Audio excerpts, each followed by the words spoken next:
There will be the odd occasion at a church where you're doing like a Catholic ceremony and it's like an hour and 20 minutes or something like that. I'll look at the back and I'll be like, oh, I hope Eva's up in the gantry getting a nice wide. And I look up the back, she's eating grapes or something, you know. And I'm like, oh, you, honestly. The goal isn't to live forever. The goal is to create something that will.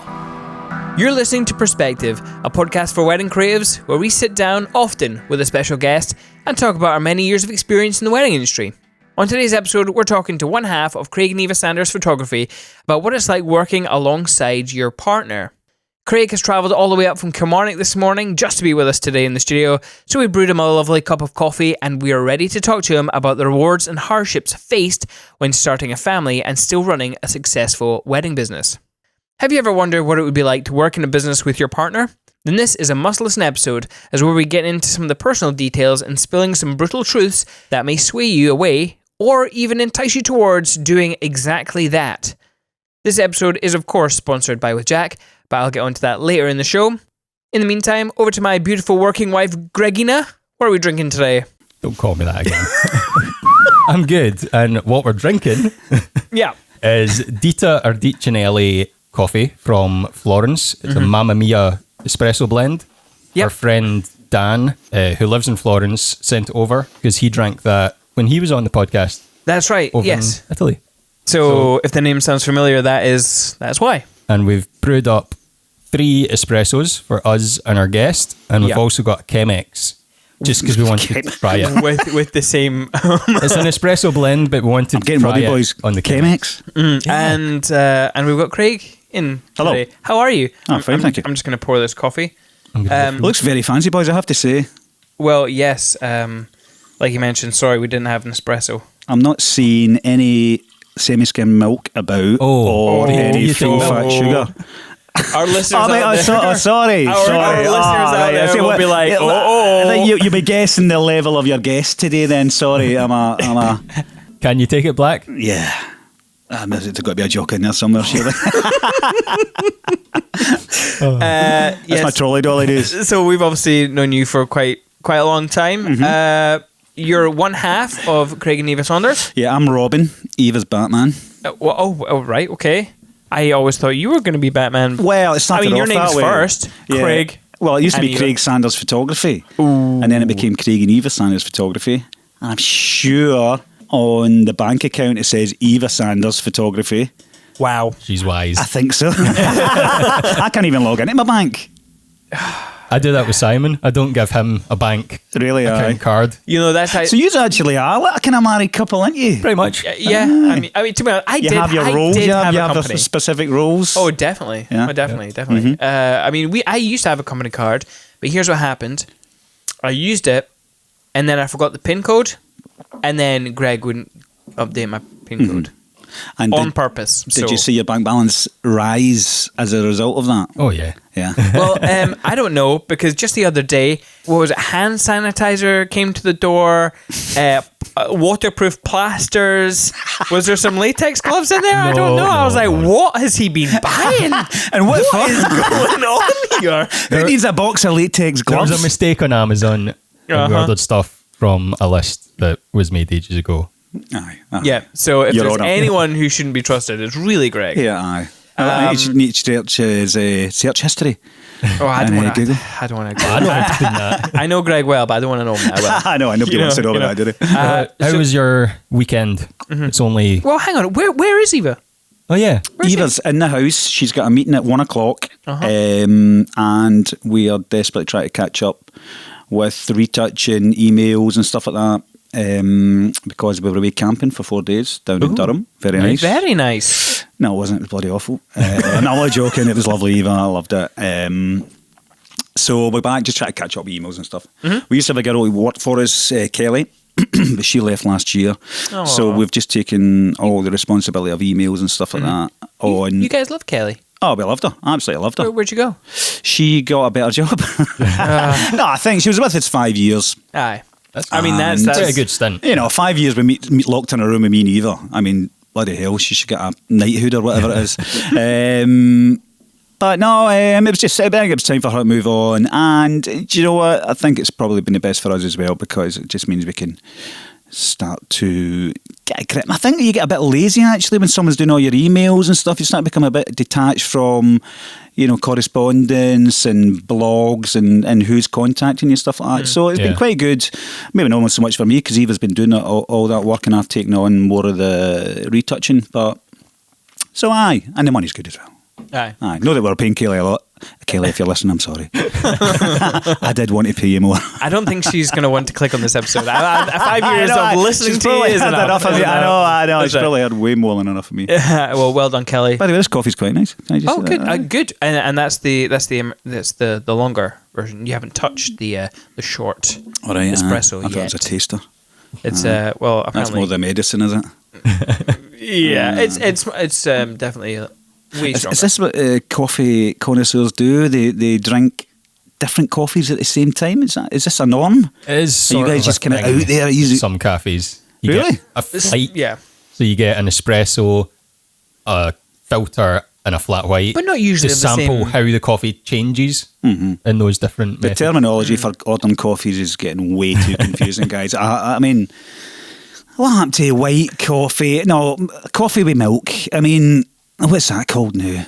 A fafaranga. You've got about 5 different names You at least. do. It depends on flat the white's a ratio of double milk. shot, a latte, skinny latte. Well, That's why I you mean, think black, because then you just say black. yeah, coffee. I know. No, actually, the method in your madness here, I have to say. Yeah, no, Eva's in the house. To go back to your original question, yeah, no, she's in the house, just working away, and as I say, she's got a meeting and stuff like that. So no, you crack on. Good. So the camping was on the weekend?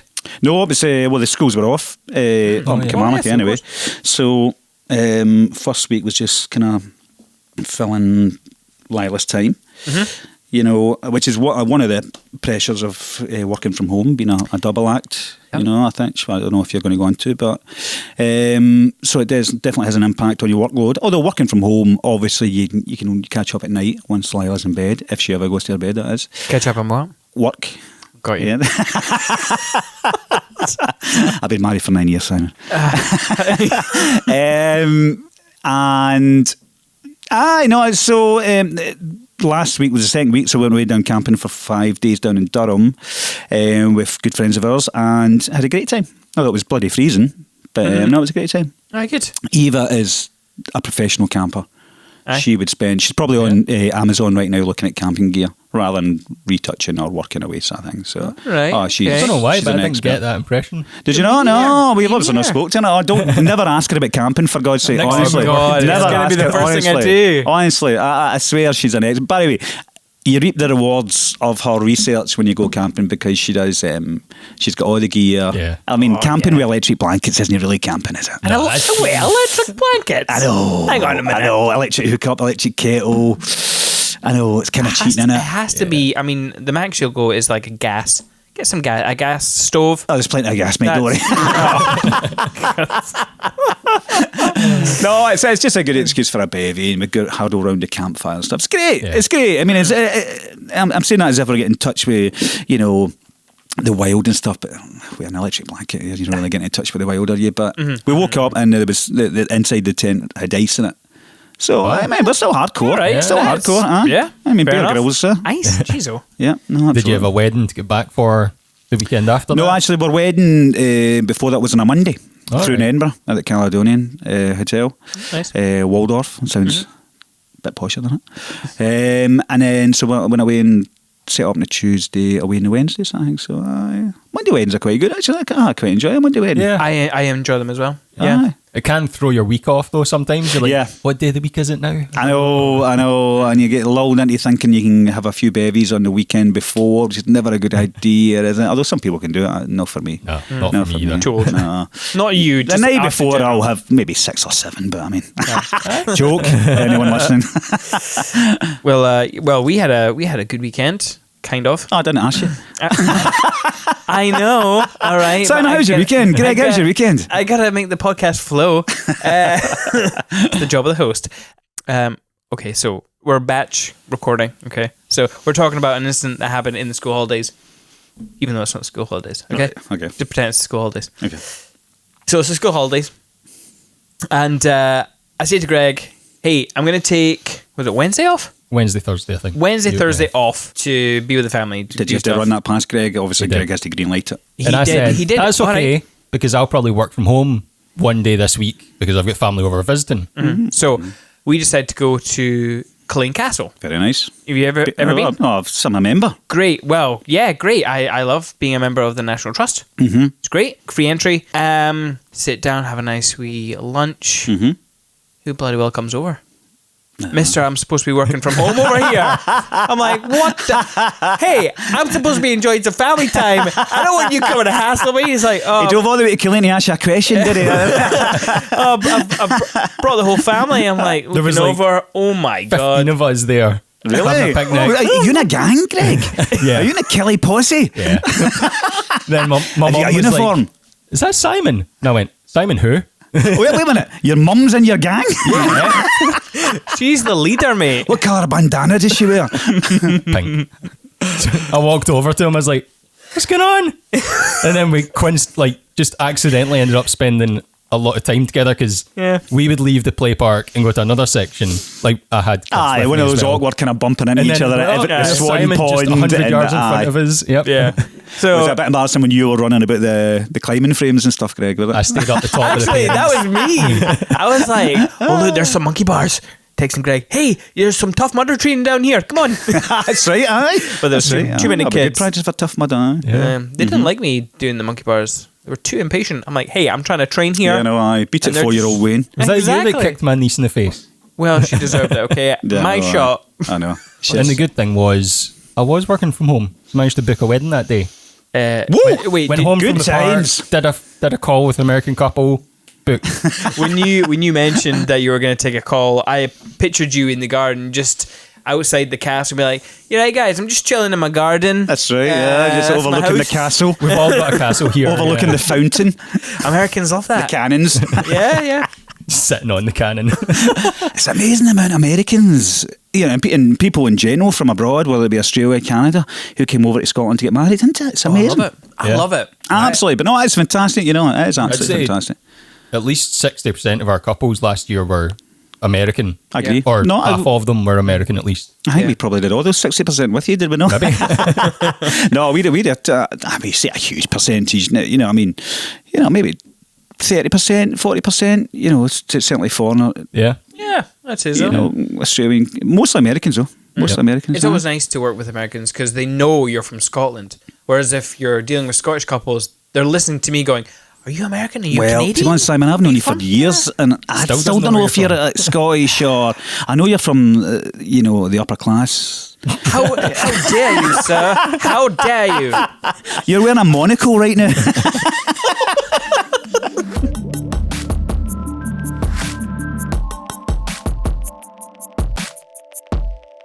So, I actually didn't realize this. Mm-hmm. You and Eva have been a Josevia couple. Yes. How was that? How'd that happen? was awesome. Did you hire him? Did you? Yeah, no, we what's the had deal? him. I know nothing about this.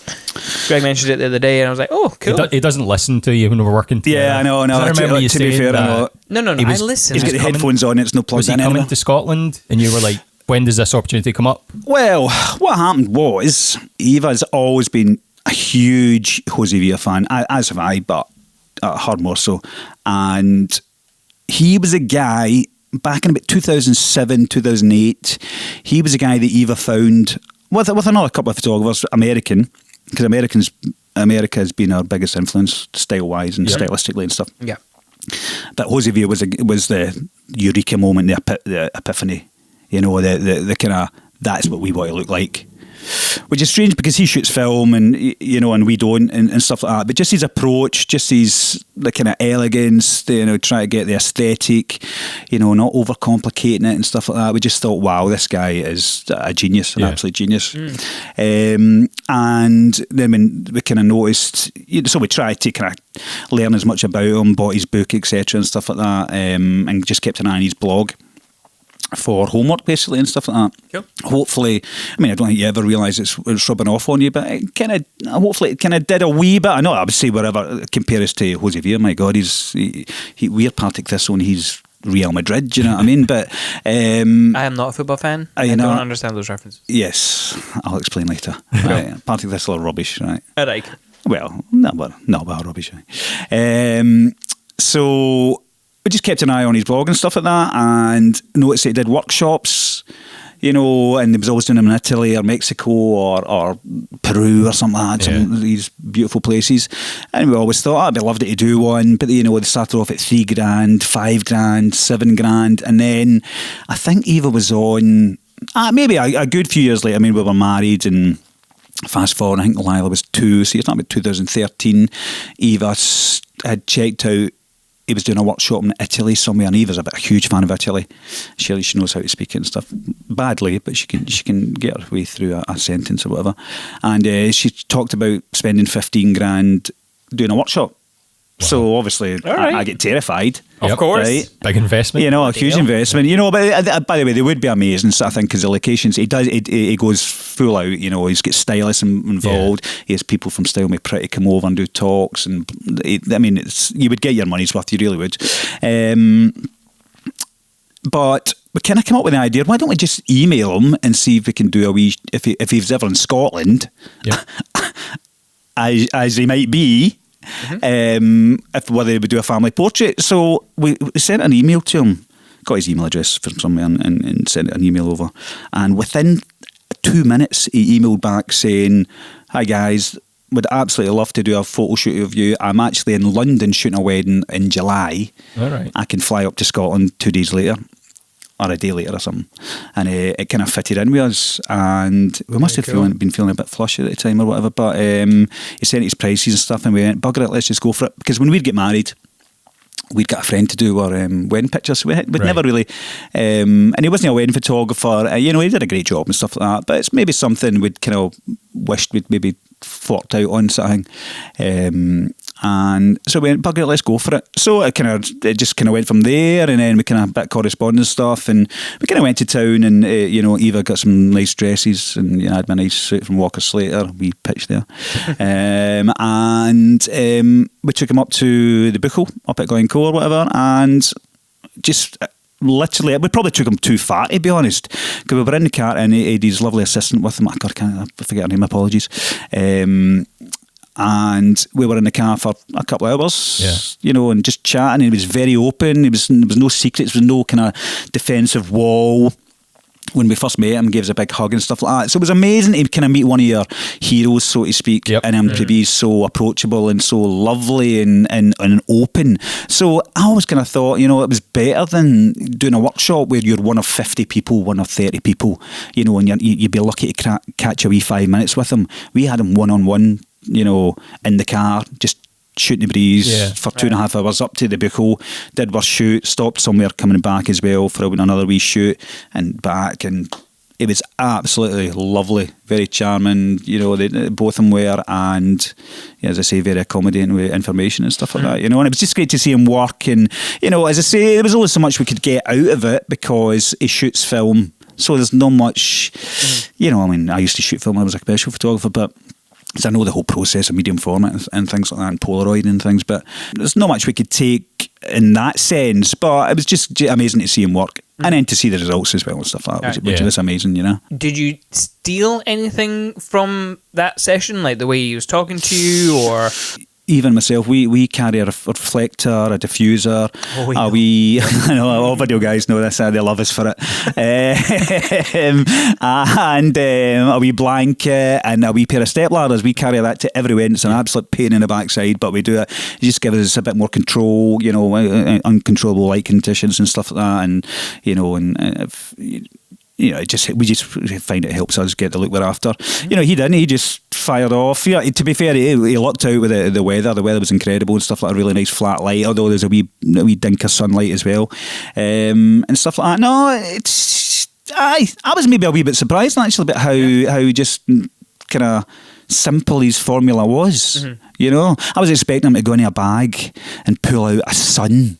You know, to pull out the sun or some sort of 3-way mirror thing that bounced light off a rock 40 miles away and stuff. Do you know what I mean? Some ridiculous technique. No, it's just, you know, he just let the camera do, which I think is a great lesson actually in itself. So I think maybe subconsciously you do learn stuff. Yeah. Just let the camera work. Yeah. Let he's confident in his processing technique. He's the film he uses. Underexposing, overexposing, Right. overdeveloping, underdeveloping. I think he's got a really good relationship with, I think it's Richard Labs in LA or whatever. I think that. Apologies again if I get that wrong.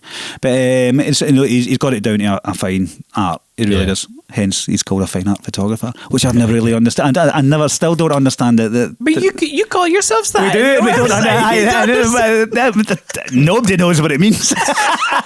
It's funny actually. Susie, she calls herself that as well. I assume so, yeah. Like, I think everybody's got a kind of rough idea. Listen, I think it's maybe one of those titles that it doesn't have a true definitive meaning. It's maybe just something how you interpret it. Yeah. Well, I mean, I kind of feel this way about any way of describing a creative person. You got all these kind of styles, and you're like, a couple come to you and ask, "What's your style?" I'm like, I don't have one style. I know. Like, I gotta. Your style's on screen. That's your style. And I think the way I'm happiest describing how me and Eva work is, and our work is, hopefully it's classically stylish rather than trendy. And you know what that means. Yeah. Cool. Something that in 10, 15, 20 years will still look good. Aye. Not dated. There's no wee filters over it. And so we do use filters, that's a lie by the way, but we don't use them, they're not too heavy, they're really subtle and stuff like that, It's I not just like say you're because changing it every year, like, oh, that one looks cool, I'm going to try that now. Exactly. And then it Exactly. changes. Exactly. I think at the start we used to give people wedding photography, and within their, when we first started, we were giving people 200 images. Now it's 1,200, and within those 200 images, there would be 5 different filters, so there was no continuity of style. Do you know what I mean? Because we were finding our way, which everybody does, I think, in this industry, and then you finally get a kind of locked-in style that works, which is quite tricky sometimes because you do see new things coming out all the time, whether it be new filters, new approaches, new looks, but it's kind of just holding yourself and going, no, this works for us. This is what our clients like. This is why we're booked, blah, blah, blah, and not tinkering too much with it. Hopefully, what could be regarded as a winning formula. Yeah, I think there's a lot of people that get stuck on that searching for the perfect filter and they're buying everybody's, and really, you're right, they just need to sort of tinker about. Over time, they'll find their own style. Oh, I think, absolutely. I mean, God, I remember there's an American photographer called Rebecca J. Murray, and we're kind of pals with her, and she comes over and visits us when she's in Scotland. She travels to Scotland quite a lot, and remember she was doing a workshop and she sent out questionnaires to a few photographers that she's in contact with all around the world and stuff. She sent us one, and it was about do we look at other photographers' work? Yep. And we were like, absolutely. I mean, to be fair, this was about maybe 4 years ago. And we were like, absolutely. We always look at other photographers' work and stuff like that, whether it be in America or wherever, Scottish or whatever. And she was like, really? All the other photographers I've asked don't look at other people's work? And I was like, well, really? That's weird. Because I always think it's quite good to kind of constantly looking and just seeing, what people are up to and stuff like that. But I can honestly say now, maybe very, very rarely I'll go on and look at other people's photography. I just think we've been doing it so long and we're so, not set in our ways, but we're just, we know what works. Yeah. We know the style we've got, we know what our clients want, and you're so limited in, I'll let you guys know this as well, you're so limited with time, weather restrictions, location, what's available to you on the day, whether your couple are up for, the bride might not want to go on wet grass or something. There's so many restrictions, whatever, that you can have the best ideas and best intentions, but if you've got a kind of tried and tested formula, that whatever the conditions and whatever the scenario, you're going to come up with a pretty good result. Do you know what I mean? Yeah. And I think that's kind of key in our success. I mean, I always joke that I literally use 10% of photos, probably not even 10%, 3% of Photoshop's capabilities. Yeah. Do you know what I mean? because you just don't. If you're a commercial photographer or a commercial retoucher, or do you know what I mean, in a design or advertising agent stuff, you can spend all the time in the world retouching, getting into all these kind of blending modes and and filters, blah blah blah, actions and whatever, When you're retouching, as I say, we give people between 700 and 1,200 images, depending on some weddings we're there for 3 days, 2 days and stuff like that. Mm-hmm. You can't, and we retouch individually because we do work on Photoshop, we don't work in Lightrooms. We open up every shot individually. Every single picture we give people, we individually retouch. So whether it be, whether it be taking skin blemishes out or fire exit signs or maybe dropping a wee sky in or something, do you know what I mean? Or every single picture's got something done to it, whether it's even just lightening it and then putting on a generic filter sort of thing. So to do that 700 times, it takes us about a week to retouch a wedding. From start to finish. That's actually pretty quick considering you do that for every image. Yeah, I would have thought it'd be a way longer. No, I mean, we've got it down. I mean, that's us battering it. Not battering it, sorry. I mean, how can you batter opening up every image individually? You simply can't. But unfortunately, that's just the way we have to do it to get. I wouldn't be happy just sending out pictures that I hadn't looked at every single image and made every single image the best it can be. Do you know what I mean? Without sounding like a right twat. Do you know what I mean? I just think I want every image to be the best. Yeah. Because it's all part of the story and part of the product. Isn't it? Do you know what I mean? 100%. So, I mean, how many weddings do you do a year? We aim to do between 20 and 25. So for the listeners out there, they can kind of get a sense of how much of your life you're wasting. Like 25. Listen, we used to shoot. God, I think the year we got married, 2009. I think we shot 46 weddings, but we were giving people 200 images. Yeah. So we like to spread our wings. We like to go to different locations. We like to go to new venues. But I don't know if you're going to come on to this, but I think just having Lila now, who's 7, I think over the past 7 years we've progressively thought, do you know what? I'd rather be spending time with her than in a hotel room somewhere, shooting up an amazing wedding. But, listen, you can do a few of them. We're going to France again this year to shoot a nice wedding. We're going down to the tip of Republic Island to shoot an amazing wedding as well and stuff like that. So, we're still spreading our wings and doing a bit of travelling, but we don't do anything like the amount of travelling we could do. Yeah. Just whatever suits your lifestyle. Yeah. Exactly. But exactly. Talking of family, let's go back before Lila was born. Mm-hmm. How did you and Eva meet? Oh, wow. Well, I used to work. I was a commercial photographer. Before I was a commercial photographer, I was an assistant for kind of Scotland's biggest commercial lab. This was mid-90s, by the way, before you were born, Greg. No, you, Simon. Not quite.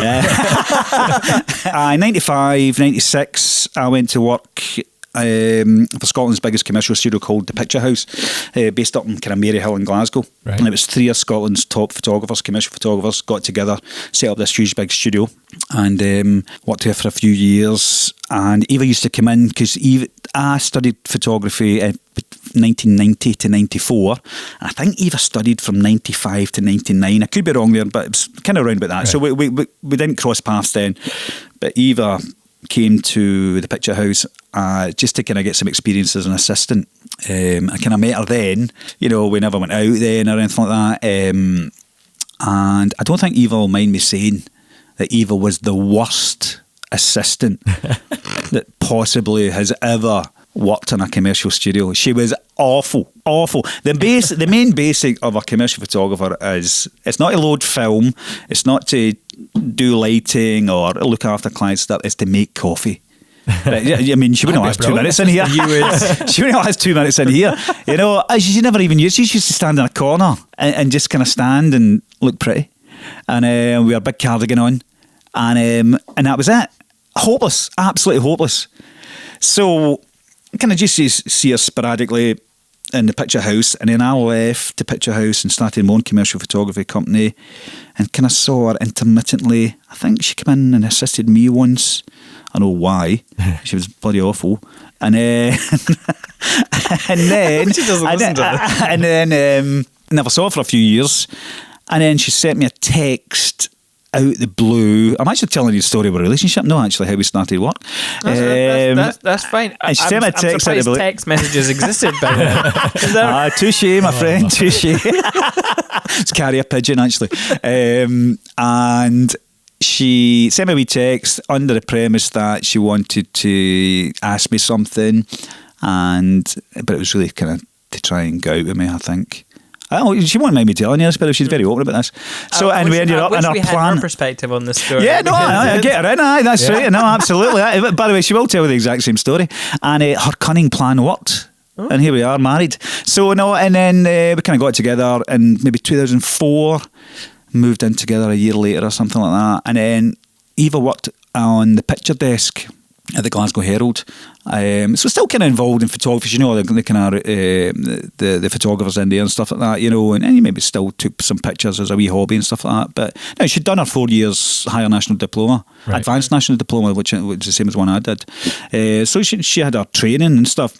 So we got 2004, 2005, kind of moved in together, blah, blah. And then Eva she got offered redundancy in 2007, I think. And I had just started to get quite a few inquiries. I'd done my mates' weddings, and just about then, it's amazing how all the stars kind of aligned, actually, because digital came in. I hated commercial photography, so I chucked it by then. Right, okay. And just started doing kind of some friends' weddings and stuff like that.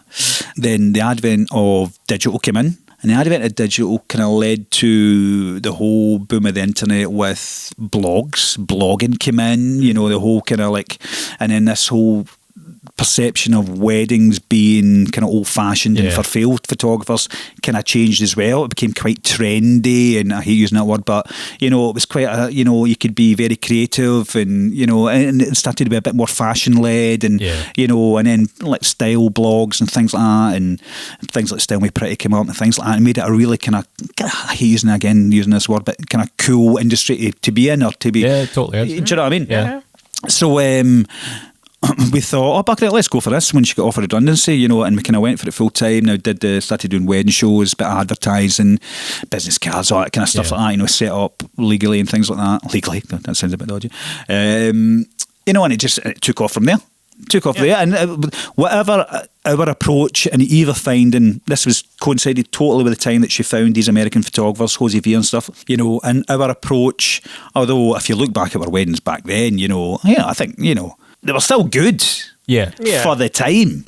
You know, you would look back, like any creative industry, you look back. It's nice that you can say that they were good for their time, because I look back at our early films and think, they are bad. I was explaining that to you. I think it was just yesterday, though. Yeah. It is that you look back and styles have evolved, skills have evolved, that back then, those were good films. You were working with really rubbish computers and stuff, you know, and think of how low resolution the cameras were and stuff like that, and you know, and it's just amazing. And I think that's something we all do, you know, wrongly, is we look back with today's eyes, you know, and experience, and you slag yourself for what you were outputting at the time. But look, you know, we were working, we were all finding our way. It was all new to everybody in a way, sort of thing, you know. I think if you look back at anybody, really, look at the jump from 2007 to maybe, you know, 2012. A huge jump stylistically, right? Probably from 2012, 2013 to now, probably styles haven't changed that much. Do you know what I mean? Yeah. You know, probably just the number of photographers. Oh, Christ, just getting into it. Oh, God, I mean, is there an industry where more people want to be part of? I mean, there must be. I mean, I don't know. Well, I can see why people want to do this job, but like... No, I don't think... Does it look I can understand easy? if you're...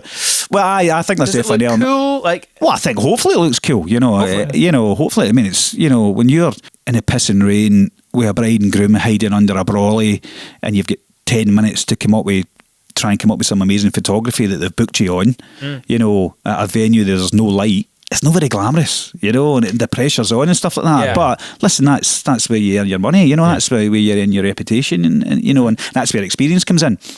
So let's get back to you started up a business. Eva's handing out business cards with your name on it. How did you feel about that? Did you feel all right about it? She was fine. I think it took a bit of responsibility off her because you know, at the start she kind of was a second shooter, you know. Okay. Whereas now, you know, it's Totally flipped. It's totally flipped. I'm the guy holding a reflector now. I was going to say, I always joke about that. I always joke about that. I'm the guy who's carrying the bags and stuff. You know, not very quickly, but over time we kind of started to recognise our strong points, you know, where she was stronger, where I was stronger. So when it comes to like the set-up stuff, the wee 20 minutes you've got with your couple, Eva will take control there, you know, and I will hold the reflector and, you know, and I'll, you know, try and fire off a couple of frames and stuff like that if I can. But, you know, Eva's definitely the one who's more in tune with, you know, how to get the best out of couples and stuff like that. Yeah. Even the details, like I can see her like looking like into a room, like where's the light falling? Let's get all the detail, like let's gather everything that I need. Yep. And then she gets a chair or whatever it is, the backdrop that she wants to use, and lays it out. And like I always find laying out stuff, like obviously we don't do this anymore because it doesn't add anything to a film. But like the way that she is so meticulous in laying stuff out, that is a difficult skill to master. That is, no, it's no, she's amazing at it as well. You know, it's great. That's one thing when you're with the guys in the morning, you're just like, they're a pair of shoes, just chucking them down. I mean, I'll just stick them on that chair, or you know what I mean. But the girls like that, but I've worked with you, and it's not as. I know. No, I'm a wee bit. I like. Yeah, be careful what you say. We have worked with you. Yeah, I know. I forgot that. I know. I had to catch myself there. No, I don't like shooting details as well and stuff like that. You know, because it's part of the day, and I think that's what couples like in our photography as well. You know, we pay as much attention to the details as well. That they spend ages like you know, researching and buying and stuff like that. Yeah, no, Eva's right into all that kind of thing like that. You know, sometimes I need to kind of remind her not to spend too much time photographing an invite. You know, the bride's getting her hair done, you know, sort of thing, you know. But listen, well, that's great for me because I can just get in there. Yeah, I know. You're like, Eva, no, there's another bit of stationery. No, she's brilliant at that, as I say. But you know, I'm probably a bit better on the reportage kind of stuff. You know, I'll always kind of try to get, you know, searching out for the next best shot and stuff like that. So I think when once all our photography comes together, it seems to work really well. And it's just stylistically, we shoot the same way. You know, obviously we retouch the same way, so it all just fits in. You know, and I think a lot of people who hadn't seen the shoot, I mean, you guys know how we shoot and stuff like that, but anybody looking at our pictures would think it's maybe done by the same guy. Do you know what I mean? They're the same person.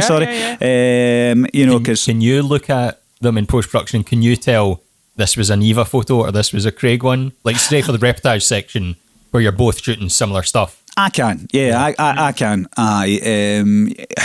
You do get to know your own stuff, don't you? You know, you do. You know, especially more so because I do most of the retouching as well and stuff like that, so I'm more familiar. Yeah, it's funny when I'll put a slideshow together and I'll show it to Eva or something, and Eva's go, "Oh, I like that shot," and I'll go, "Yeah, that's mine." She goes, "No, it's mine." And I go, "No, it's definitely mine." No, it's definitely mine. You know what I mean? So, you know, and I think that's quite good actually. You don't know that. I think it's a kind of compliment actually that none of us know whose shot's who. But it is always mine.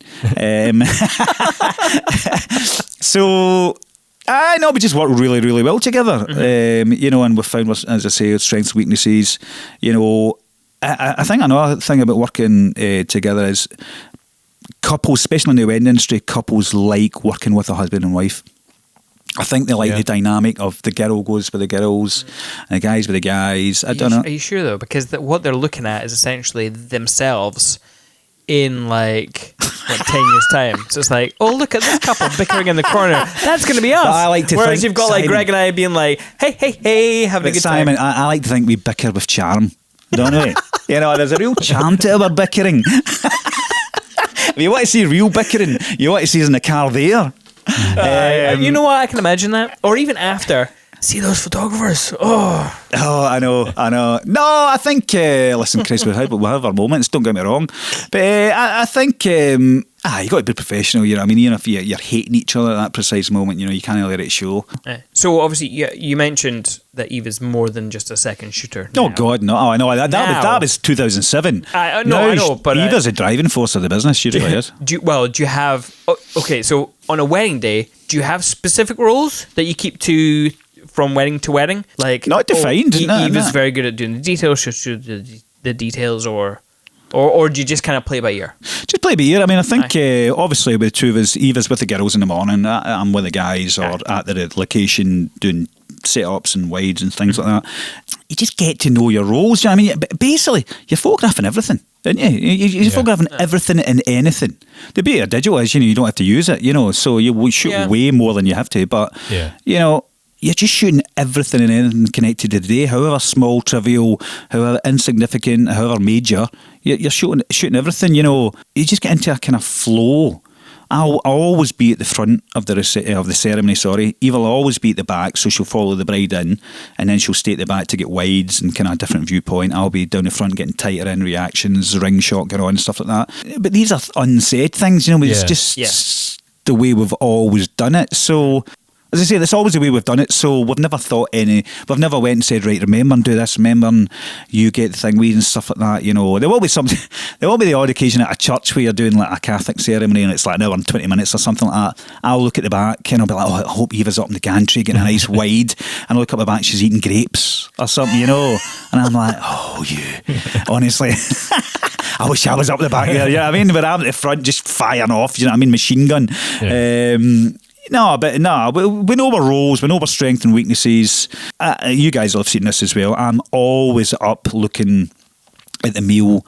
I'll always get up earlier and go for a wander and maybe see if there's a sunset or what the light's doing or try and get a few. And I'm always looking. I find it really hard to relax 100%. At a wedding, I'm always. My mantra is the next shot's the best one. That's my business mantra. Photography mantra, the next shot's the best one. So that's, I'm going to trademark that. So I'm always up looking for the next one. Yeah. Always looking for the next best shot. And whereas Eva's, once she's got things, she can relax a wee bit now. Once we've done the set-up stuff and family group stuff, and it's just speeches, dancing, just kind of take care of themselves, don't they? I've got a mantra too. What is it? If I didn't get it, I hope Greg's got it. Well, my mantra used to be, this is the wedding I get fun out. Right? I always used to, at the start, not anymore now, but at the start I used to be, oh my God, this is the one I'm going to get fun out. This is I'm a charlatan. I am. I've been making it up. I've bluffed my way through those last 300 weddings. I've managed to fluke getting them right. Yeah. This is the one that I've been found out. I'm glad your mantra's and obviously it never happens. You always get it.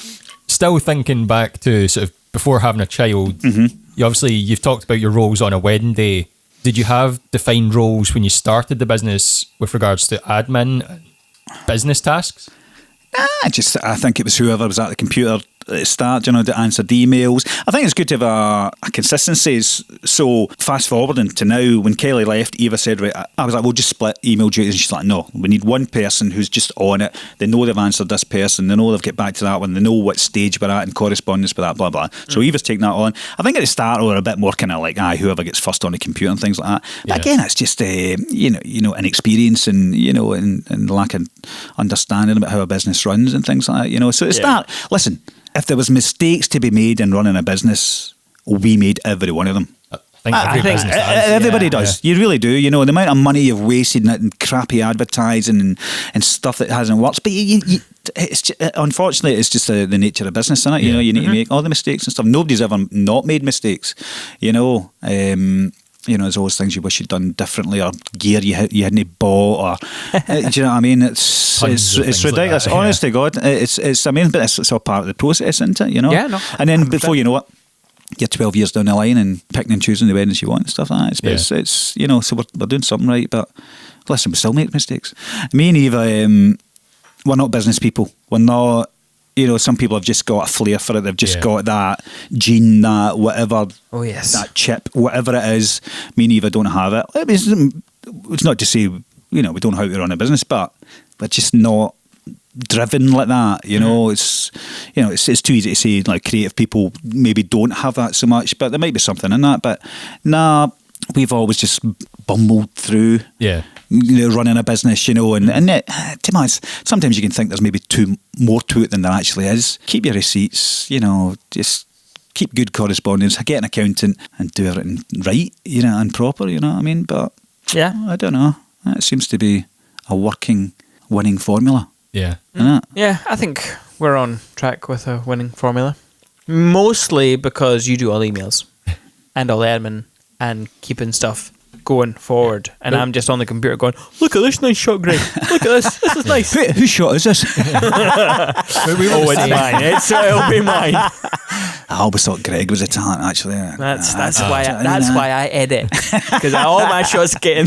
But editing's it's a hugely creative process, isn't it? Yeah. Same with retouching. I mean, same way back in the old days with working in a darkroom. Darkroom was an incredibly creative process, you know. I love being in a darkroom. I loved it, absolutely loved it. I used to come out like a vampire, you know. Aye. Like after a week in the darkroom. I used to print a full wedding in the darkroom. I used to be away for a week. Mind you, it takes a week now in the computer, but in the darkroom for a week.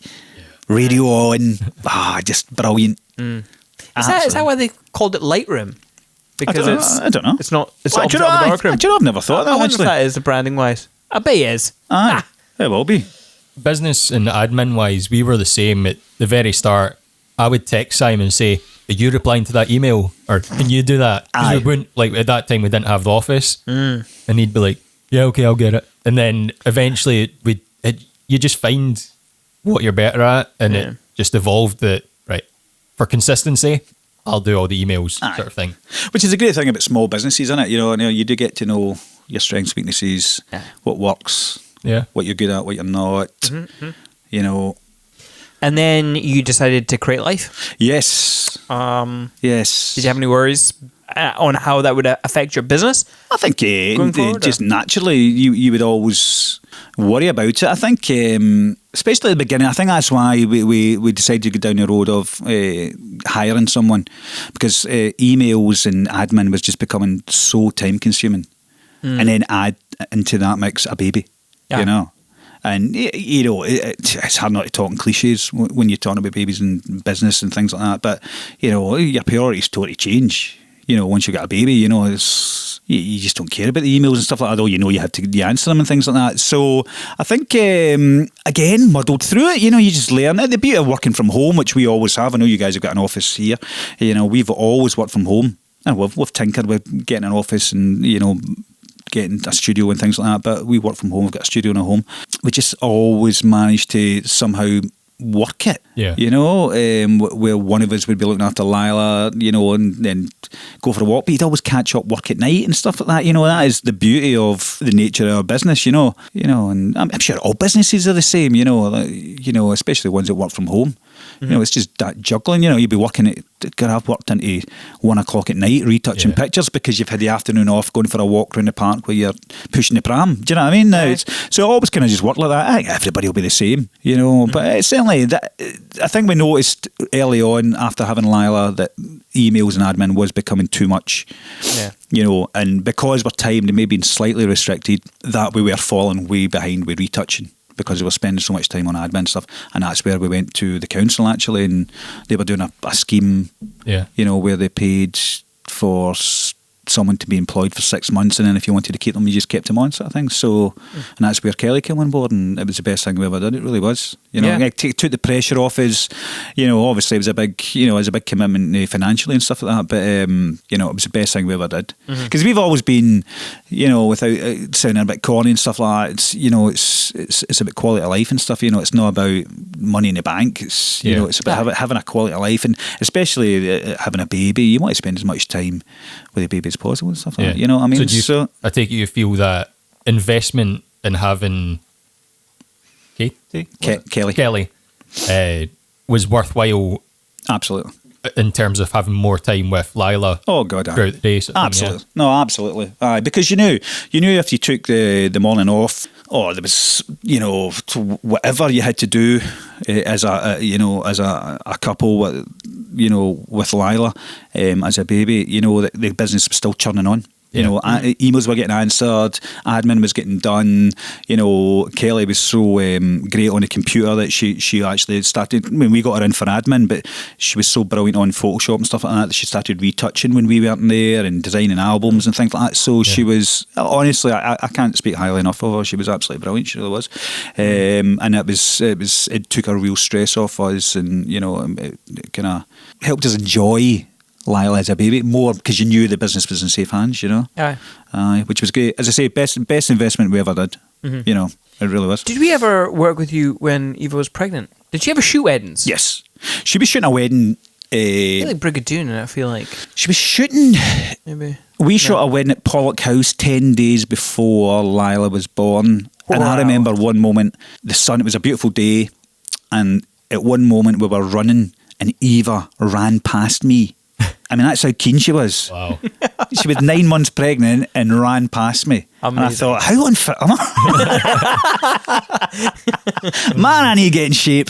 And then 10 days later we had Lila. Do you know what I mean? So right up until, but again, that's for all the benefits of running your own business and the lifestyle it gives you, and all the pluses, there are negatives, and one of the negatives is, maternity leave, paternity leave, it's no easy, and shooting a wedding 10 days before being given birth was no easy task, but she did it, brilliant. Yeah. Were you did you have the car prepared just in case? Yeah, I had the blankets and the towels and constant hot water, constant cigars at hand. Oh, of course. Yeah, a glass of whiskey. Yeah.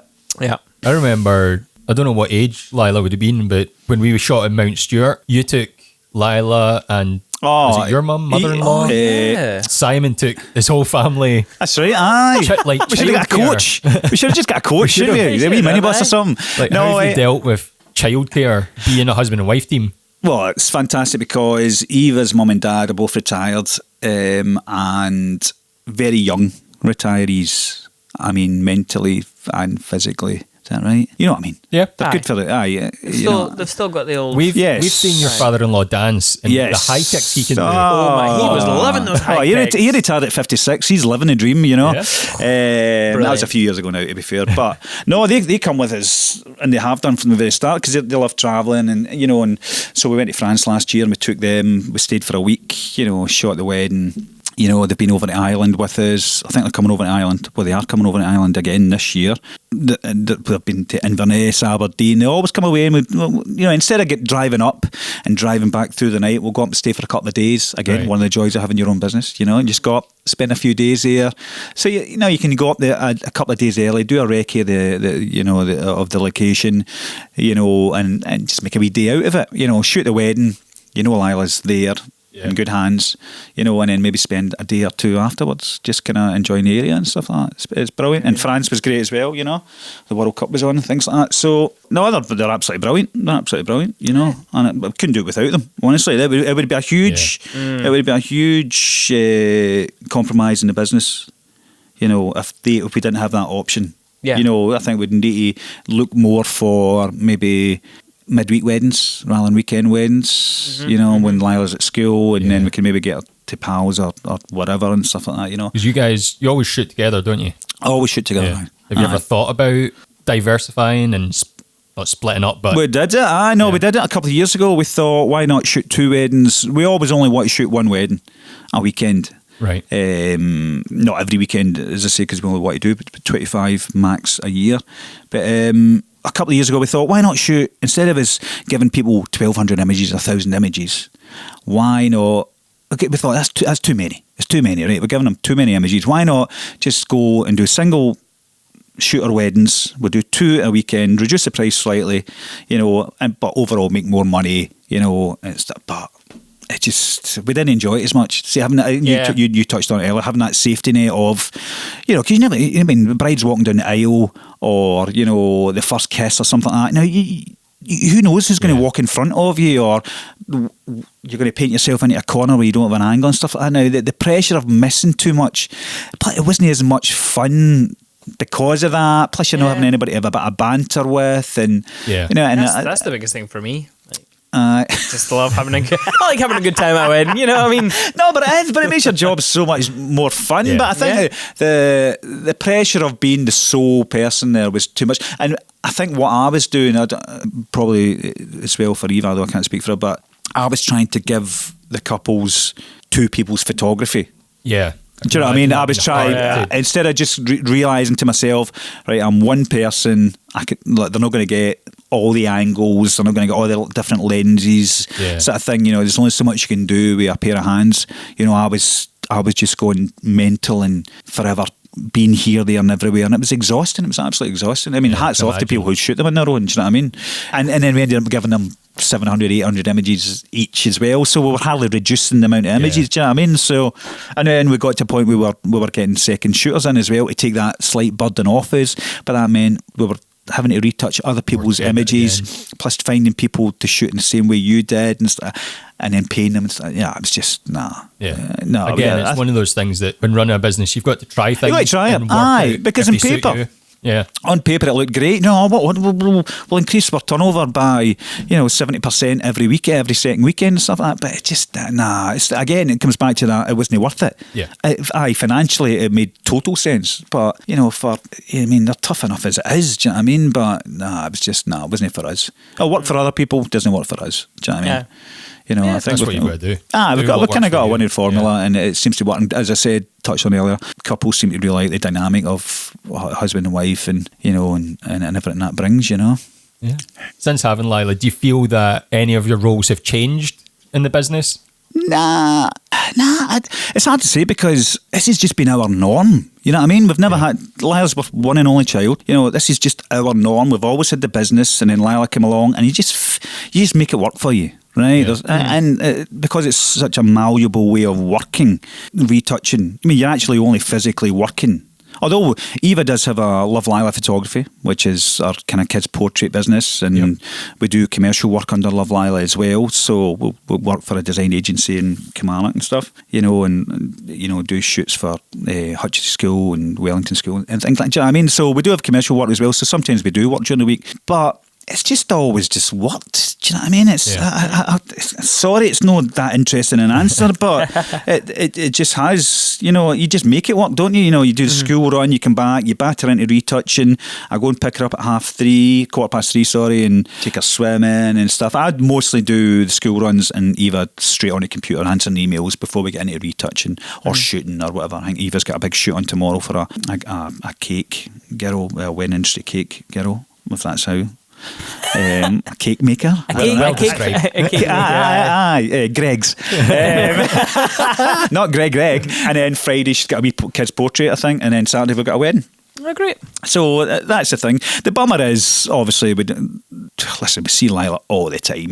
Let's say we take it to school, pick her up at 3:15 and stuff like that. Missing out on Saturdays, can be a bit thingy. But because we only do 20, 25 weddings, it's only half the year, and it's a small sacrifice.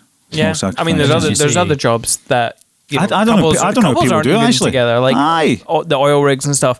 Exactly. I can do it. But there's some guys, we speak to people who commute from Glasgow to Edinburgh every day and stuff, and you think, my God, that's dedication, innit?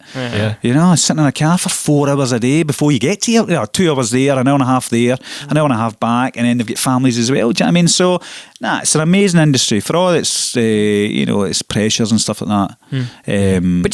But just think how lucky they are to have this amazing podcast to listen to on their commute.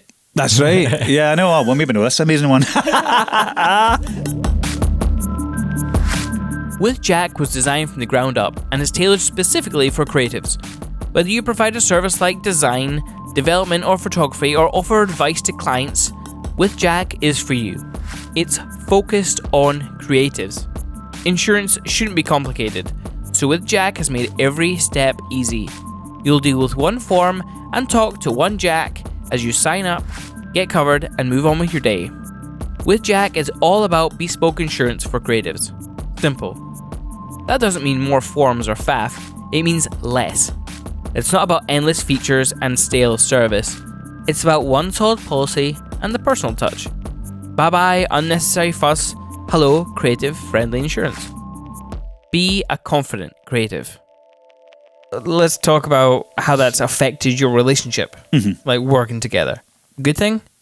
Do you think it's benefited you in the long run, or has it been detrimental? Not detrimental. And I mean that in the nicest sense. Yes, obviously. I know. I always say to Eva, we get on amazingly well considering we spend every minute of our life together, and we work together, and the pressures that working together on a wedding day can bring. I think her personality is a perfect match for mine. You know, because she's a lot more laid back. It's just a wedding, although she gives it 100% and she's absolutely fiercely dedicated to it. You know, she is a bit more like, it's just wedding pictures, Craig. You know, whereas I'm like, expectation, you know, the time we've only got this much. You know, I'm the worrier and she's the yin and I'm the yang and whatever. So all couples argue at some point and stuff like that, you know. But no, it's honestly, I could never imagine changing my job now or working any other way. I've said that multiple times, like, what would we do if we stopped doing this? Aye. And I'm like, no idea. And I'm like, who would actually hire us if we did? No, but that's the thing, because you get so used to the lifestyle, don't you? You know, and that's to anybody who's listening. You know, the lifestyle of being your own boss. It's not for everybody, but it's amazing. And like you're rolling it. Sometimes you can roll out of bed late, and you know, and work late, and I'll retouch and listen to the football, and it's just, and it's sometimes you just, I think I'll just go and watch a movie this afternoon, you know, and you just catch up retouching later on. It's brilliant. Is it even work, Craig? Like, see, I'm actually starting to convince myself that I like my work. No, it's brilliant. You know, listen, Christ Almighty, you do moan, don't you? You know, yes, especially. You do. Yes, I do. Yes, on the way to a wedding, my God, I think he was got earplugs in. But it's amazing. I wouldn't change it for the world. I really wouldn't. I still do the lottery. Don't get me wrong, but the question is, if you won the lottery, would you still be doing weddings? I would. One a year. One a year, man. You joking? No, I would fulfil my commitments. Put it that way. Aye. So you wouldn't try anything like experimental, like. Nah. Like boosting your price by like tenfold, just to see what happens. No, Christ, don't say that to Eva. Like Eva would do that in a heartbeat. I would. I mean, just to see what would happen. I mean, there's definitely some people out there who do believe that whole kind of thing works. Do you know what I mean? Now it's like boosting your price up. Like, listen, there's guys out there who are I mean, back to Josevia. I think the Josevia is about 30 grand for a wedding. Do you know? I mean, it's incredible. How much did you pay for a shoot? If you don't mind me asking. It was a few thousand. Just a few thousand? Just for a 2-hour shoot or something, wasn't even a way. I think it was about 3. I think it was about 3.5, but he did it as a wee deal and stuff like that, and he gave us a CD for nothing, so that should have been more and things like that. It was a big chunk of money, don't get me wrong. Yeah. Do you know what I mean? No, that is a big chunk for. Yeah. I mean, and that was, 5 years ago? You know, but I think we got him at the right time, Christ, because I say he's over 30 grand, because we had a couple coming a few months ago who have booked us for their wedding up north, and they just by chance emailed him to see if he would shoot their wedding, and he sent the price list, and they were like, Jesus Christ. I mean, I think it was $35,000 or something. I mean, that's unbelievable, isn't it? Unbelievable. I think of the pressure. I mean, he shot that Nick Jonas, and you know, he shot that one. You know, I really, honestly, and I'm maybe putting photographers and filmmakers down and stuff, because you still have to come up with the goods. But if you're given an amazing location with amazing styling and a gorgeous couple, you know, and you know, budget is just beyond, you know, and you get that, you know, you get an Indian sunset or a French sunset. So, I mean, you'd be right rubbish to muck that up, wouldn't you?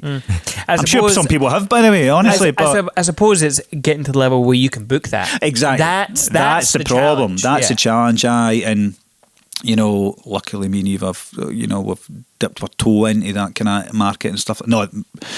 That market, and it's definitely the place to be. It's how you consistently get those kind of bookings, you know.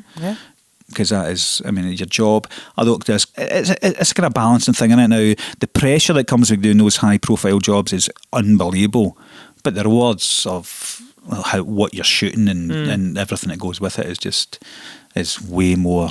It's worth it. It makes it worth it. Put it that way. Do you know what I mean? Yeah, no, I mean, it's funny. It's even the difference between like an elopement and a wedding. Yeah, like an elopement. Honestly, I feel like it's play. I walk around. I don't bring my gimbals. I don't it's bare minimal that we have one tripod, one monopod, and then I go handheld, and it's just like that's it. And it's just you know, it's. Do you want to take and mics? Obviously. Drone? Yeah. We take the drone, but that's it's It's nothing nowadays. Like back when we had the drone, or the early days, it was the Inspire 1, which was this huge, big thing, and it had its own case, and we had to lug it around, and then we had to put out a table to make sure it would take off correctly. And now it's just like the free over the shoulder bag, like what you've got your couple of lenses in. You just crack open the legs, put it on the ground, and it's brilliant. I love the drone stuff. Absolutely love the drone stuff. I know a lot of guys maybe kind of look, it's a bit of a gimmick and stuff. Nah, I don't think it's a gimmick. I do not think it's a gimmick. I think it's... There's definitely some photographers out there who are using it in unique ways. And video guys. I know you can't take stills from it and stuff. I think photographers are better, funnily enough, at using the drone than video guys. Yeah, because what you'll do is put a couple in a nice place and go zzz, or you'll use the drone for exteriors. Most videographers use it for exteriors, right? So setting up stuff. Yeah. And I'm just like, I feel like it's the most boring way to start your film. If you start a film with a drone shot, I'm instantly gonna not watch it. I don't watch many wedding films anyway, but I think it sets the scene. I think you're telling a story. I feel... I know, but you just... I want to be... I don't want to feel like I'm... I think that's to do with being too engrossed in the industry. Maybe, yeah. That when you used to watch wedding films, you'd be like, starting with a drone shot. It's hard to watch but it. Couples who haven't seen all those films are like, oh, wow, look at that epic scenery. Absolutely. Yeah. Absolutely. No, it's good. You need to detach yourself, don't you, as you said. So basically, I think what I want to know is who's the better shooter. Honestly. It's a tough one. Obviously, I'm going to say me, because it's me. But no, I say we have a strength. I am not a fan of doing couple shots. It's not what I lean to. Okay. No, I'm not. It's not what I do. Eva's, that's her strength. Her bridal portraiture is amazing as well, and her details and things like that. Mine's is more the reportage. I'll do the family group shots. Whose work is represented more on the website? Oh no, it's 50-50. I'd be amazed if it wasn't. Not by choice, by the way, just by a fluke of how we, not a fluke even sort of thing. What's the best way to describe it? Just by a happy coincidence. No. I actually, do you know what? I'm going to contradict myself there. It's probably slightly more Eva, because she does more of the couple setup stuff and the bridal portraiture. We lean towards more selling towards brides sort of thing. I think because brides, I think by the very nature of wedding photography and our aesthetic and stuff like that, I think the brides are more into our product sort of thing, so we kind of lean towards more, and I think we're more excited by those pictures. I love like a nice reportage shot and stuff like that. We're actually trying to redo our website just now, but it's one of these things. Susie will know it takes. Who do you think's the best photographer? Oh, it's definitely Eva. Definitely Eva. Oh, hey. Definitely Eva. That's it. I'm going to storm it once I've eaten a jammy donut. Right? Would it be rude for me to storm out and take my jammy donuts? One of my highlights with you guys is when we were driving home on the motorway. Yes. Pitch dark from Edinburgh. Oh my! Wait, yes. Remember? And we just got like totally adjacent to each other, and we were just like, yay! That was actually weird. So we were shooting two different weddings. We hadn't contacted each other, right? It was two different weddings. Yeah. It was foggy. Right. It was really foggy, and on the way home between Glasgow and Edinburgh, which is like a 30-minute drive, is it where you drive? Jesus Christ. 45 minutes for anybody else. Says the guy who was speeding past us. In his wee van. Yeah, you were speeding. You sped past us, and I was like... inside lane. And I think Eva was driving, was she not? No, she definitely wasn't. Because, we were in the van, so we were recognisable as that cinemate there. So you came bombing up the inside lane past us, and Eva had her head out the window, shaking it about, going, ah! That's right, aye. Because I was like, you thought, there's a mad banshee behind us or something. What was that? Simon, catch up with them, because that was weird. What is it? Caught up, and it was like, holy shit, it's Craig and Eva. You responsible adults. I know. 3 mile tailback behind us, but we're going to be 30 mile now. And just to make it clear for anybody listening, it is amazing. I love shooting, especially when it's going well. It's an amazing feeling and stuff like that. But the drive home from a wedding, amazing, isn't it? Aye. Yeah. You know you've done a good job, and you've got a few days off. You know you're getting a beer in about half an hour. Yeah, match of the day. How do you find time to watch movies? Because you've obviously got Craig and Eva Sanders photography. Sanders, yes, thank you. So yeah, Love well, Lila. Eva's got Love Lila Photography, which is kids' portraits. We've got a studio in the house. We can obviously just made our big front room into a studio, colour-armoured backdrops and stuff. And that's great. And she's also got a shop on Nottingham High Street, shop on Etsy for like, she did a floral alphabet and she's made greetings cards and stuff like that using photography she's done in the studio and stuff, which is great. Just keeps ticking over. We've got stuff in stock libraries as well. Not as much as we should have, but it's much you'll never get rich doing that, to be honest. But it's it's something we need to get, because I think the thing about photographing weddings is you accumulate so much photography, whether it be of locations, landscapes, of details, of it doesn't have to be wedding related. It can be it can be a Highland cow in a field. Or, do you know what I mean? You get all these nice pictures. That you soon collect a wee library, and if you send them off to a stock library, start making you some money. So, what kind of images do you sell all in a stock? Like, it can be anything, absolutely anything. No, so it might be would you go, okay, there's Laura and Brad, let's get them, and no, we probably wouldn't put people's faces in. It would just be generic. Anyway. Yeah. Aye, exactly. I think the old copyright thing and all that is, I suppose it would depend on your contract, right? Yeah. Because if they've signed it and you've got something that says you can use this for marketing material, absolutely, aye.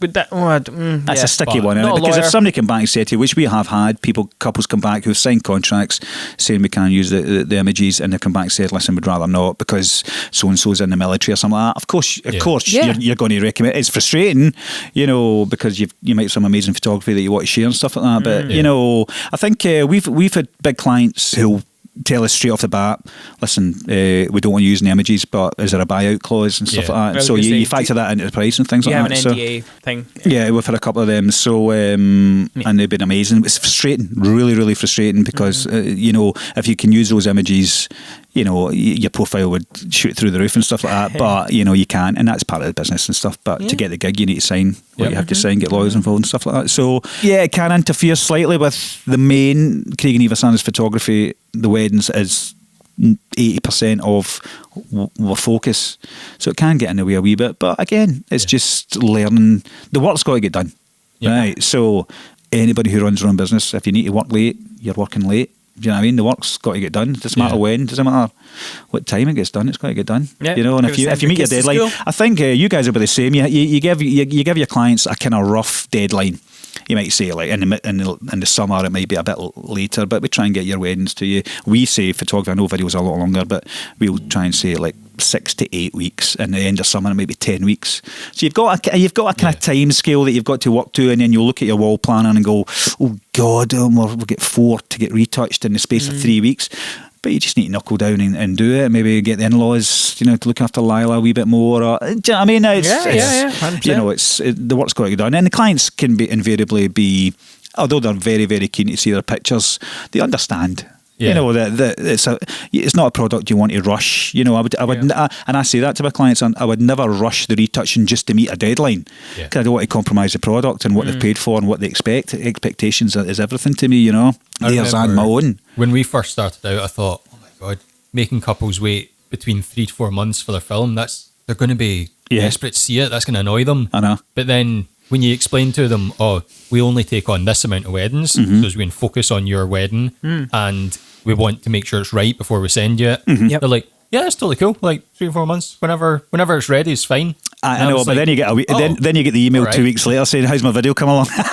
There is one or two couples that are. Listen, I was getting, and I totally understand, because I remember when me and Eva get married, the day after, I was like, "Oh, you didn't." I didn't get an email, but I was like, I'd love to see the pictures, I'd love to see the video straight away, because you're still in that high adrenaline, and there's so much you miss on your wedding day and stuff. So I totally understand why couples get so excited, because they're on a total high. But listen, how would anybody who doesn't know anything about photography or retouching or film editing, even the process of downloading all that and backing it up and stuff, if you don't know anything about that industry or that process, how would you even know how long all that takes? I mean, me and Eva will take 3,000 pictures each. for each wedding. There's 6,000 pictures that you need to edit down, like shortlist, not even edit, just shortlist to a workable amount, and then you break them into categories, and then you work through each folder to get, and then you join the pictures to each photographer's pictures together, get them into order, get them into a running order, upload them. It's it's a lot of work, but people don't realise that. You know, it's just think, you just chuck it on the computer, load it up, and away you go, sort of thing. You know, so I bet there's some photographers out there going, he puts them into folders and breaks them up. I just chuck them into Lightroom. I hear get rid of. Oh, like that one. Keep going until all my photos are done, and then I just chuck on my thing, and then out the door they go. Exactly. Well, listen, you hear about photographers, you know, and by the way, hats off to them, who can retouch a wedding in 3-4 hours, you know, through Lightrooms and stuff like that. Now, absolutely brilliant. Good on them. You know, it means they can shoot more weddings, you know, get more spare time to do other things and things like that. But that's just not the way we ever started working. Yeah. If we were to go back and start again, would we look at Lightrooms? I couldn't get my head around Lightrooms. Just because I've been a Photoshop guy from year dot, probably had the first version of Photoshop. So Lightrooms was like some sort of dark art. Do you know what I mean? It was just, I just couldn't get folder into this and then into a photo. Nah. But guys who can do it in 3-4 hours, amazing. Absolutely amazing. Is it the way I would work? Even if I knew how to do it? Probably not. Well, definitely not. Definitely not. It's just, as I said, you know, every picture's, I want the best picture. Yeah. And you can't do that if you're churning out 700 pictures in 3 hours, do you know what I mean? You just can't. But if it works for them, great, and their clients are happy, brilliant. Fantastic. Is there, just going back to your other businesses, did they start off just to earn a little bit of money, or were they just like an outlet for your creativity? Bit of both. Yeah. Bit of both. As I say, they're Eva's kind of projects, to be honest. Eva loved a photographer down in England called Sarah Gardner, who does a lot of kind of floral, soft, pastel-y type photography. Beautiful work. She does a lot of kids projects. She used to be a wedding photographer. I think she's less so now. And Eva went to one of our workshops and loved the whole concept. Just the whole thing about, you know, not that she doesn't enjoy taking wedding pictures, but, you know, there's like an element of stress and pressure to it. But if you're in the studio and you've got some nice flowers, a nice backdrop, and then you can just create something, put it on your Not in the High Street and sell it, there's a real joy to that, you know what I mean, that I think Eva really wanted to get involved in. So I think it started off just as a wee project, and you've got to apply to Not in High Street. So she was, it was amazing that she got accepted for it.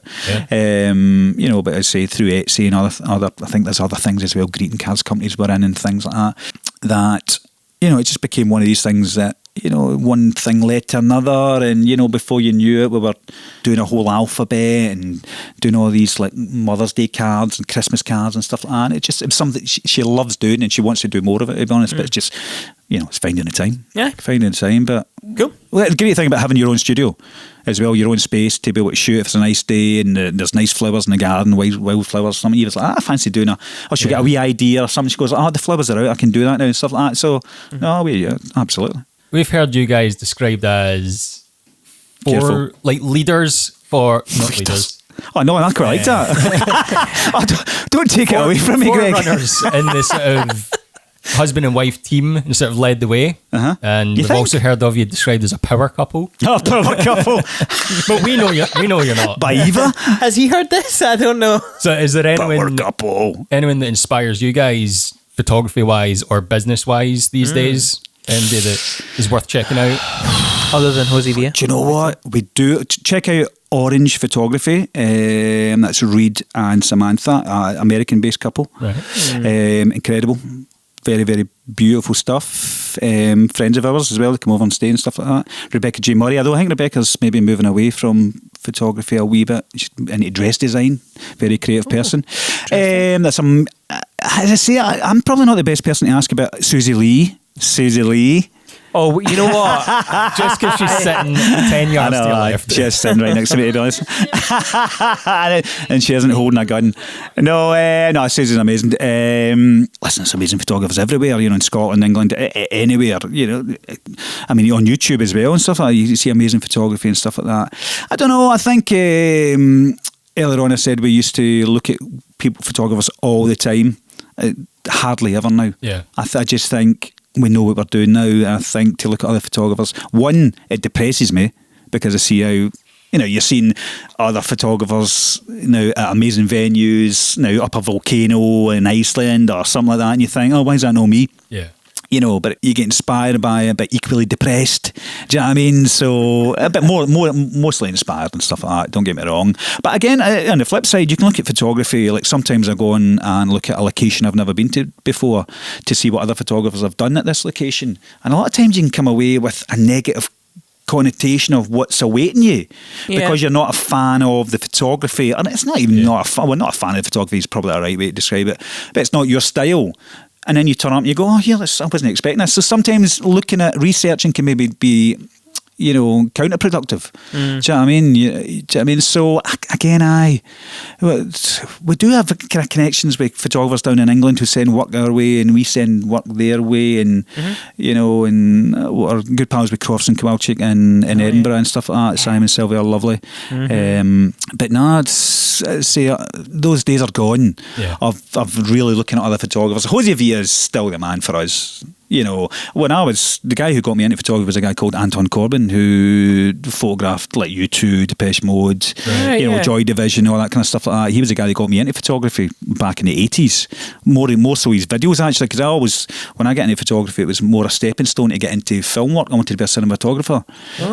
Weirdly, so that's why I do have a keen eye for video and stuff like that. Not that I've ever done it, you know, it's just that, again, it's just, you know, I can't teach an old dog new tricks, as they say. But, and I met Anton Corbin at Glasgow Airport once. It was I'm not Did you fangirl? Yeah, I did. You know, because I thought, you know, I hate the world of celebrity. I absolutely despise it. You know, and the fawning and the celebrity status and the pedestal they're put on and stuff like that. But that's when you're at the top. Yeah, the top. It's a small pedestal. But he was one guy I went on and asked for his autograph and had a wee chat with him and stuff like that, and became like a wee girl. Sorry, I mean derogatory. Sorry to ladies out there. Sorry. I was like, oh, hello, Anton, and I've totally forgot everything. I was like, that was your video, and I totally forgot the name of it. His Depeche Mode videos. He brought a collection and called them Strange, and then he brought out Strange 2 and stuff like that. And he was lovely, very nice guy. He gave me his autograph and stuff, and I've got it ready to place up on my wall. So that was a highlight as well. Obviously, it must have been a long time ago, because if it was modern, it would have been a selfie, right? What was that? It would have been a selfie if it was modern day. I don't get it. You met him. A bit? Do people ask for autographs now? What? You're not that old. Come on. He'll be editing that, won't he? Greg, can you translate? What are you talking about? It'll be a selfie? What do you mean? People don't ask for autographs anymore. It's, can I get a selfie? Sorry, by the way, I'd say that back. That's me, because I'm not on social media, or I don't even have a phone that's connected to... Have you seen my phone? No. Is it going to be a clamshell? What is it? But I do know that to get you to come in here, we had to speak to Eva. Yeah. And she had to tell you in person. I've got... There we go. Oh, what is that? 33 Wow. 3110 or something. Does it have Snake 2 on it? It's got Snake 1. Snake 1. Snake 1. Retro. Hang on. Someone's phoning me from 1998. Hang on. Nah, I'm not a fan of... I'm a fan of the internet, don't get me wrong, but because I love my YouTube and stuff, but I'm not big on... Eva does all Instagram, all Facebook, everything to do with website and stuff. One, because I'm crap at it, and two, because I'm not big on that kind of whole thing. You said earlier that Greg was Eva and you're me. That is exactly what it is, because you only do the retouching and Eva does everything else. Basically, aye. And that's how we run our business. If she listens to this, which I will put her off doing, she'll be wanting a wage rise. But in the respect that she is the only one that can sign into the bank, I don't know how you even get into my bank account. That's how bad I am at technology and stuff like that. Amazing. You know, she could be siphoning it off somewhere. She could have a Swiss bank account with £3.50 on it. Ready for a quick exit. Have some Toblerone, I don't know. But let's not underestimate the role of retouching. The last one I've just done there, I've done some amazing retouching. Well, did you retouch everything? Everything. The secret of good retouching is that it doesn't look as if it's been retouched. Do you know what I mean? Now, you get some guys out there who are doing purple skies and stuff like that, which maybe less so now, but, you know, and you don't want to retouch a person so they don't look like themselves or they don't recognise themselves and it looks obviously ridiculous, you know. But I think a lot of people are surprised, couples that come and meet us and stuff like that, and I'll look through albums with them, and I'll say, look, every picture you see here has been retouched and stuff like that. And I think some people are quite surprised, but there'd be nothing worse than somebody looking at a picture of us and going, oh, that's been retouched. Do you know what I mean? Wouldn't it be a wee dink of sunlight, or or like just... Have you ever made any mistakes and like touched out a birthmark or a freckle that... Well, that's a tricky one. That's a good question. Good question, Greg. No, because because some people...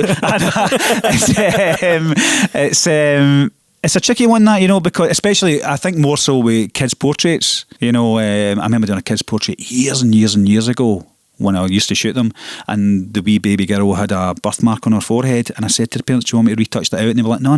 Yeah. They weren't offended, and I kind of did it in a nice way sort of thing, but I was like, do you want me to do that? And they were like, no, that's part of her and stuff now, and I could totally understand that, And I think, as photographers, now you can be a bit too kind of hang out, or take that out, take this, or take that and stuff like that now, but you don't want, as I say, some people... quite like their wee scar, and do you know what I mean? It's all about character and who they are as an individual. Do you know what I mean? So that's quite tricky. That's what I like about film, is that the technology hasn't allowed us to easily get rid of stuff. Yeah. So we just say, no, we can't do it. And I just kind of prefer I'd rather shoot around issues on a day than... Yeah, I know exactly what you're saying, actually. I know exactly what you're saying. The thing is, as a photographer, correct me if I'm wrong, but more so than film, God, you sound like Eva there, that you can make a good picture great in Photoshop. Do you know what I mean? Or you can save something that's vastly underexposed or overexposed. I know you can do that in film as well, but you can... Especially as a lot of wedding photography will be going bigger than somebody's screen, or 7x5 in a frame or something like that. So you can get away with a lot of grain and and stuff like that. But there's a lot more latitude to, I think, to work with your images in Photoshop.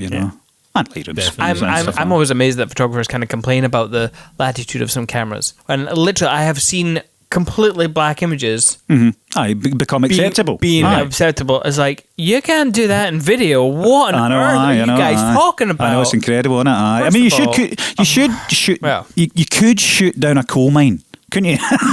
Almost, couldn't you? Although I think there's a venue in Edinburgh, the Caves. It is kind of like shooting down a coal mine. Have you got an inquiry? And the person said, "We love your light and airy style. Would you like to shoot our wedding in the Caves?" And it was like, really? Yeah, I do every photo outside. Outside, I know. Not in the Caves, Right outside on the road. Yeah, I know. Everything outside. I'm always amazed that couples are so... It's brilliant that they're so into it that they'll come outside in the rain and the snow and stuff just to get the shot. It's brilliant. Yeah. It's absolutely brilliant. Which is it's really nice that I think if people kind of want to book me and Eva anyway, sort of thing, they know what they're booking, and they love the aesthetic and stuff like that, and they'll go to any lengths to get it, sort of thing. Yeah. And I'm just going to say, we wouldn't take them outside if it was absolutely pouring and stuff like that, but we have been, you get a brolly or find a wee bit of cover or a tree or something like that. You always find something, or reflectors over heads and stuff like that. There was one shot with Instagram recently, actually, Erin, beautiful Hollywood starlet kind of styling, lovely fiery red hair. It was absolutely pouring, and it was actually sleet at the time. But I had a diffuser over her head and a reflector under her thing, and you wouldn't know. You'd think it was a nice sunny day, almost sort of thing, He just gave me a look there. We shot that bride's wedding as well in Edinburgh. The Botanic Gardens. American. So you were working with the Lawsons. The Lawsons, English couple. Yes. Pete and Laura. They were lovely. Yeah. That's funny. We actually, it's funny at the photo farm we were comparing our films. Not comparing, but we were showing each other the films. We weren't comparing. No. I mean, style's completely different, but no, we were just like showing each other, because two very different weddings, two different reasons for doing because I know they'd put up their highlights kind of thing, or a wee kind of short snippet, sneak preview sort of thing. They were very quick, actually. I don't even. We downloaded the CF cards by the time they'd put that up. So it was a worry, But I was in Sheerabyre, lovely wedding, lovely cracking. It's always a great venue, isn't it? It was a funny situation. Like when she got in touch with us and was like, "We're organising quite a last minute wedding, small, intimate, just family, because we're having another wedding early next year." And we were like, "Okay, right." Aye, like, I think we've already got our photographer and videographer for that, but try to organise this one. Who took the pictures for the Emma Lawson. Emma Lawson. Emma Lawson. And I know him.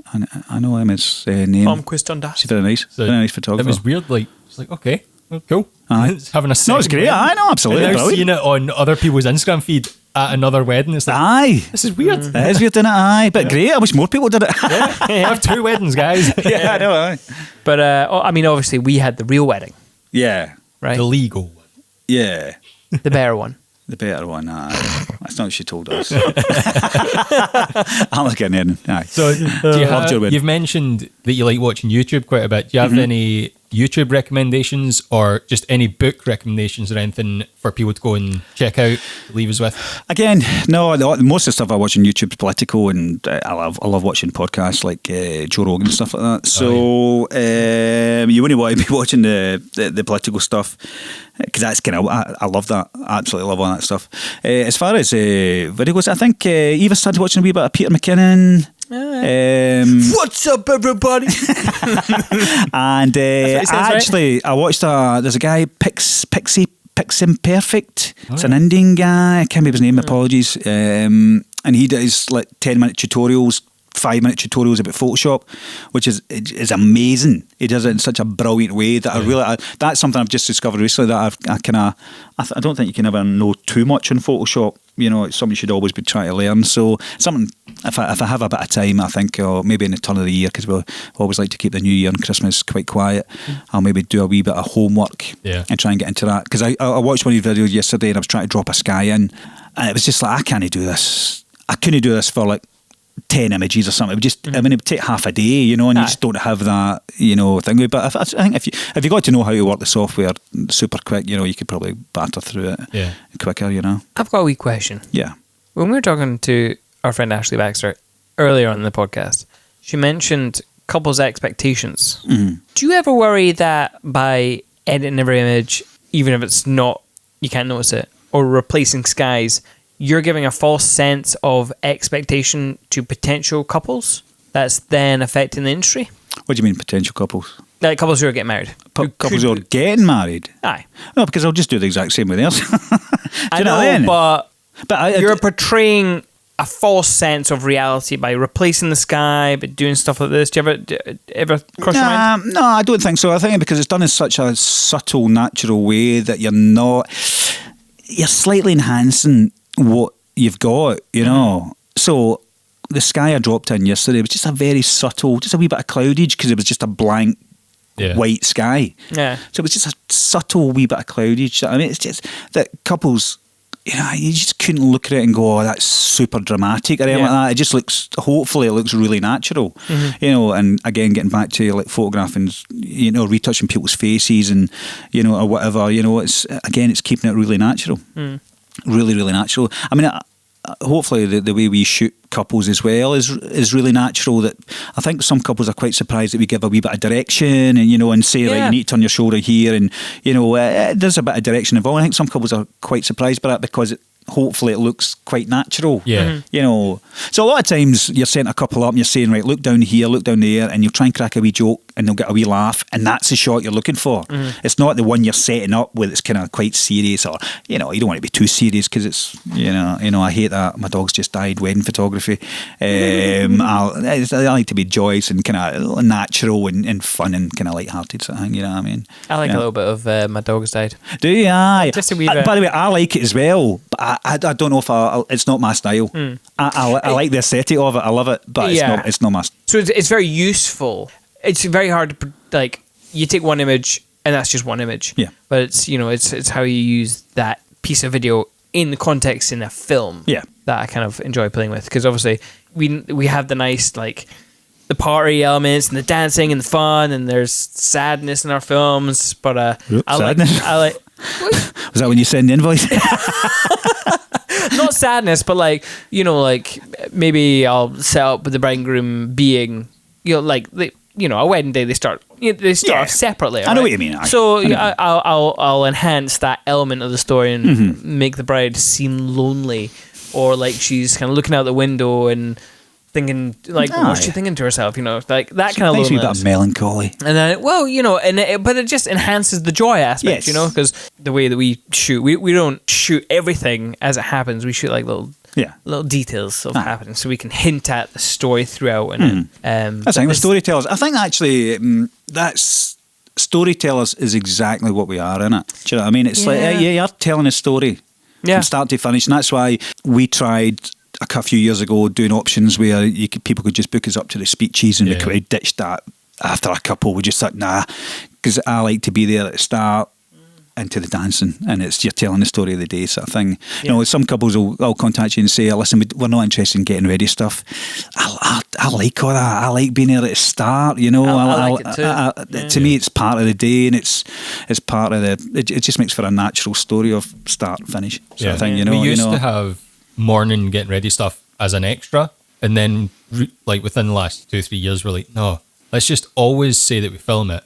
There has still been the odd couple that are like, we're really not bothered about that. Like, can you just start later? And we're like, cool, but we're not adjusting the price or anything. Aye. It's still what it is, because we'll start at that time anyway. Well, that's funny. Somewhere else. Do you guys do different options? Like, maybe in the old days, it used to be bronze, silver, gold, and now all that kind of stuff like that. We've just got, you know, we do. This is a price, and it gets you us and an epic film. That's what obviously. we do. Aye, that's what we do as well. And then they can add stuff on a la carte style. Yeah. We do technically have different packages, but not for the couples to see, right? So we've got one for elopements, one for destinations, and one for like your standard wedding. Yeah. And obviously, when the couple come to us, we know because they've told us, "Oh, we're eloping here." So so you've got that one, you're there. set. I think. And then they can.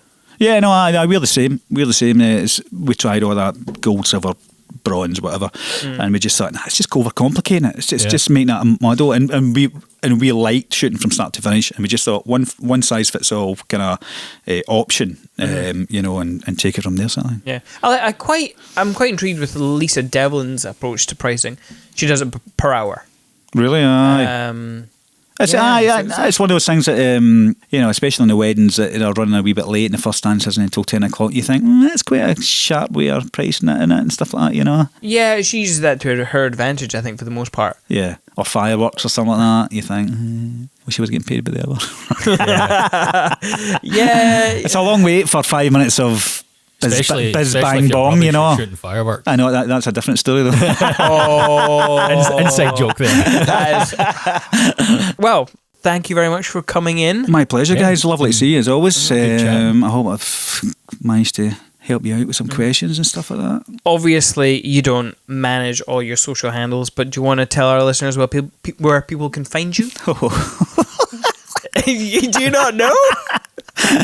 I do have carry business cards. www.craigevasandersphotography.co.uk. Boom. The boom's not on the address, by the way. And you'll find us on Instagram and Facebook. And because I think that's it, by the way. Because Craig doesn't know, I'll put it in the show notes. Thank you. You can find all the links there, because I know where I can find them. Thanks very much. You're around the corner for your house, actually. That's been a pleasure, guys. Thanks very much for inviting me. Thank you. I look forward to seeing you at next wedding. And I'll also put a link to our social handles in the show notes.